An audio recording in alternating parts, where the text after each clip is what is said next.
దానికి సన్నాయి నొక్కులు నొక్కాలని మనకు తెలియకపోయా. అది గొప్ప పని అనుకోలేం మనం. 300 కోట్లు ఇచ్చి 3000 కోట్ల ప్రచారం చేయాలని మనకు తెలియలేదు, మనం అనుకోలేదు గొప్ప పని అని.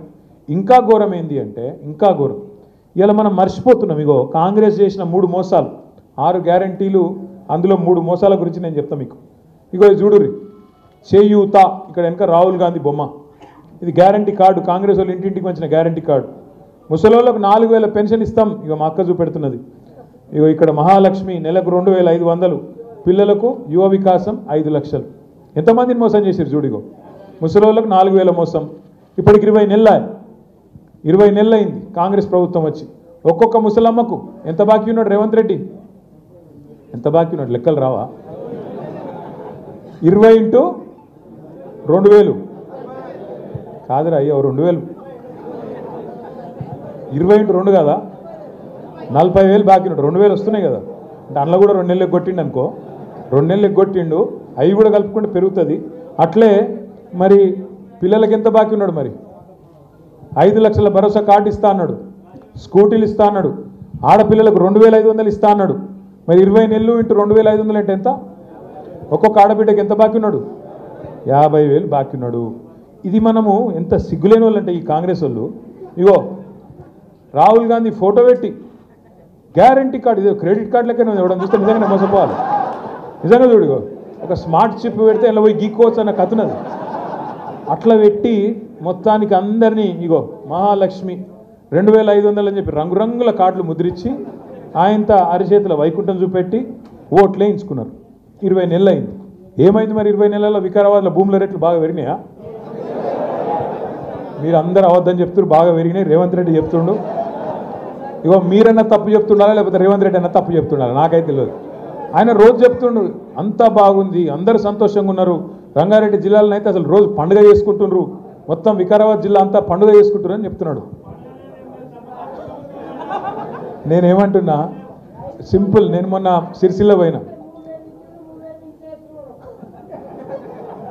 అట్లా కూడా పోయినాయి పైసలు. మొన్న గదే రైతు బంధు 2 సార్లు ఎగ్గొట్టిండు, ఉన్న రైతు బంధునే ఎగ్గొట్టిండు అని చెప్తున్నాడు పెద్ద మనిషి. నేను మొన్న సిరిసిల్ల పోతే అక్కడ ఒక ఇట్లనే పెద్ద మనిషి రైతు వచ్చిండు.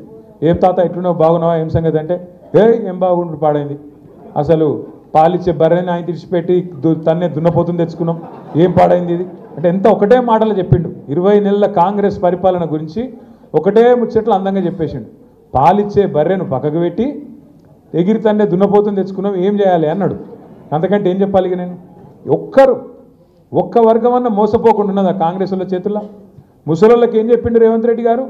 కేసీఆర్ ఇంట్లో ఒక్కరికే ఇస్తుండు పెన్షను, నేను 2కి ఇస్తా.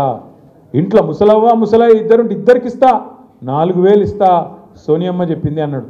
మరి ముసలోళ్ళు ముసలయ్యలు రేపు మీరు పోయి ఎంపీటీసీ ఎలక్షన్ల జెడ్పీటీసీ ఎలక్షన్ల వాళ్ళకి ఇలా కాలు మొక్కి మోసం గుర్తు చేయండి కాంగ్రెస్ పార్టీది.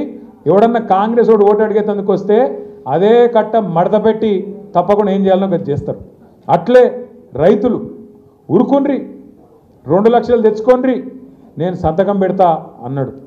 10,000 ఇస్తుండు కేసీఆర్, నేను 15,000 ఇస్తా అన్నాడు. బోనస్ ఇస్తా అన్నాడు. కౌలు రైతులుంటే కౌలుదారులుంటే కౌలుదారులకు ఇస్తా, అసలోళ్ళకి ఇస్తా, వాళ్ళకిచ్చి వీళ్ళకి ఎగబెట్టా, 2కి ఇస్తా అన్నాడా లేదా? ఇవి గ్యారంటీ కార్డులు అని చెప్పి ఇష్టం వచ్చిన ప్రచారాలు చేసి అలా వాస్తవం ఏంది? రైతు బంధు ఏక రైతు బంధు వేసి దానికే సంబరాలు చేసుకోవాలన్నట. ఏది 2 సార్లు ఎగ్గొట్టి ఇన్ని రోజులు సతాయించి నాట్లప్పుడు ఇవ్వకుండా ఓట్లప్పుడు వేసి ఇక ఓన్లీ పండుగ చేసుకోపోని అంటున్నాడు. కేసీఆర్ గారు 11 సార్లు వేసిండు మరి రైతు బంధు. ఒక్కసారన్నా ఇట్లా రాజకీయం చేసినామా మనం?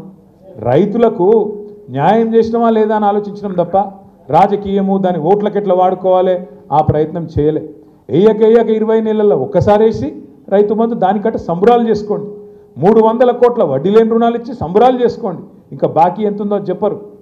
ఫీజు రీయింబర్స్మెంట్ లేక పిల్లలు అవస్థ పడతా ఉన్నారు. ఇవాళ వాళ్ళకి ఏం చెప్పింది ఇదే రేవంత్ రెడ్డి? ఇగో 5 లక్షల కార్డు, 5 లక్షల క్రెడిట్ కార్డు ఇస్తాం మీ అందరికీ, స్కూటీలు ఇస్తా, 10వ తరగతి చదివితే ఇంత, 12వ తరగతి చదివితే అంత, డిగ్రీ అయితే ఇంత, పోస్ట్ గ్రాడ్యుయేషన్ ఇంత, పిహెచ్డి చేస్తే ఇంత అని లెక్కలు చదివిండు. ఎస్సీ ఎస్టీ పిల్లలకైతే 5 లక్షలు ఇస్తా అన్నాడు పిహెచ్డి చేస్తే. ఒక్కలకన్నా వచ్చిందా రాష్ట్రంలో? మా ఆడబిడ్డలకు చెప్పిండు తులం బంగారం ఇస్తా అన్నాడు. కేసీఆర్ ఏం చెప్పిండు? కేసీఆర్ గారు మన కళ్యాణ లక్ష్మి ఇస్తున్నాడు, కానీ పెళ్ళైనాక 6 నెలలకు వస్తుంది, మీరు లగ్న పత్రిక పెట్టుకోండి అక్క, నేను పంపిస్తా, తులం బంగారమే ఇంటికి పంపిస్తా అని చెప్పిండు. మరి ఇలా బంగారం షాపులు మూతపడ్డాయా? ముఖ్యమంత్రి గారికి పలుకుబడి తగ్గిపోయిందా? ఎవడేమన్నా ఇచ్చితందుకు లేదా? ఏంది? బంగారం కూడా ఇప్పటివరకు పత్తా లేదు, అత్తా లేదు. ఏమన్నా అన్నావు అనుకో గట్టిగా, ఏమున్నదా? కేసీఆర్ అప్లపాలు చేసిపోయాడు. అందుకే నేను చెప్తలేను. వెనకటికి ఎవడో చెప్పిండు, ముఖం బాగాలేకనట్టు అద్దం బల్ల కొట్టుకుంటాడట. ముఖం బాగాలేక అద్దం బల్ల కొట్టుకున్నట్టు హిందీలో చెప్తారు చూడు, నాచ్ నాయే ఆంగం తేడా అని. నీకు చేతగాక, నువ్వు దద్దమ్మవయ్యి, నీకు ప్రభుత్వాన్ని నడిపే సమర్థత లేక, రాష్ట్ర సంపద పెంచే తెలివి లేక, మరి ఆనాడు కేసీఆర్ గారు కరోనాలో కూడా డబ్బులు ఇవ్వలేదా రైతులకు? మొత్తం పైసా, ఒక్క బుడ్డ పైసా లేదు ఆదాయం కరోనాలో వచ్చిందా రాష్ట్రానికి? లేదు. అట్లాంటి టైంలో కూడా పెన్షన్లు ఆగినాయా? కళ్యాణ లక్ష్మి ఆగిందా? కేసీఆర్ కిట్ ఆగిందా? రైతు బంధు ఆగిందా? జీతాలు ఆగినాయా? అన్నీ చేసుకుంటూ నడిపింది కదా కేసీఆర్ గారు. ఎంత కష్టం ఉన్నా, ఎంత ఇబ్బంది ఉన్నా అన్నీ సదురుకొని ఒక పెద్ద మనిషిలాగా, ఒక తండ్రి పాత్రలో అందరినీ కలుపుకొని నడిచిండ్రు కేసీఆర్ గారు. నా ప్రార్థన మీ వికారాబాద్ జిల్లా సోదరులతోని ఒకటే ఒక్కటి, మనం పరిగిలో ఓడిపోయినాం, మహేశ్వర్ రెడ్డి గారు బ్రహ్మాండంగా పనిచేసారు, వికారాబాద్లో ఓడిపోయినాం, ఆనంద్ గారు బాగా పనిచేసినా అక్కడ మరి ఏ కారణం చేతనో స్వల్ప తేడాతోని అక్కడ కూడా ఓడిపోయినాం, తాండూరులో కూడా తక్కువ మెజారిటీతోని అక్కడ కూడా ఓడిపోయినాం.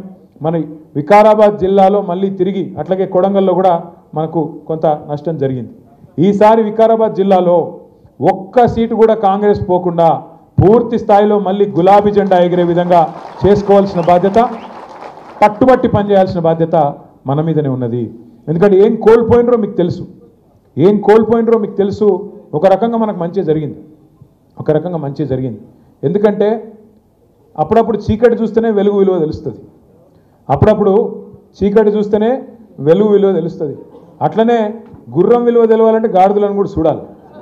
ఇక నేను ఎవరు గాడిదే నేను మళ్ళీ చెప్తే మళ్ళీ అదొక కథ. మళ్ళీ నన్ను తిట్టిండు కేటీఆర్ గారికి, నోరు దూలు ఎక్కువ ఈయన మళ్ళీ తిడతారు, మళ్ళీ నన్ను ఊరికి ఎవడు పెట్టుకోవాలా బాధ. అందుకే ఎవరు గాడిదో ఎవరు గుర్రమో రాష్ట్ర ప్రజలకు పూర్తిగా తెలుసు. కాబట్టి నేను మిమ్మల్ని కోరేది ఒకటే, మీరు అక్క చెప్పింది కరెక్ట్, ఫైనల్ రాసే ముందు ప్రీ ఫైనల్ ఉంటుంది. ఇక ఫైనల్ మళ్ళీ 2028లో కొట్లాడదాం. కానీ ఇప్పుడు ప్రీ ఫైనల్ మీ ముంగట్నే ఉన్నది. మోసం చేసింది ఎవరో మీకు తెలుసు, చేస్తూనే ఉన్నది ఎవరో మీకు తెలుసు. కానీ మన వరకే తెలిస్తే చాలది. మనం ఏం పని చేసినాం, వాళ్ళు ఎంత మోసం చేసిండ్రు, లెక్కలతో సహా ప్రతి ఇంటికి పోయి చెప్పాల్సిన బాధ్యత మన మీదనే ఉన్నది. ఈ రాబోయే ఎన్నికలు ఆషామాషిగా తీసుకోనికి లేదు. నేను ఆనంద్ గారిని కోరుతా ఉన్నా, జిల్లా పార్టీ అధ్యక్షులు అక్కను కూడా కోరుతా ఉన్నా, పెద్దలు శ్రీమతి సవితక్కను, ఈ ఎలక్షన్లను ప్రతిష్టాత్మకంగా కొట్లాడదాం. ఎందుకంటే మీరందరూ మా కోసం కష్టపడ్డారు. మరి మేము మీకోసం కష్టపడకపోతే దానికి ఇక రాజకీయానికి అర్థం కూడా లేదు. అందుకే ఖచ్చితంగా మీకోసం మేము కష్టపడతాం. పార్టీ మొత్తం సపోర్ట్గా ఉంటుంది మీకు, అన్ని రకాలుగా మెటీరియల్తో సహా మొత్తం పార్టీ నుంచి మీకు అందుతుంది. అన్ని జిల్లాలకు కూడా పంపిస్తాం. మీరు ఇంటింటికి తిరగాలి, కాకపోతే ఇంటింటికి తిరగాలి.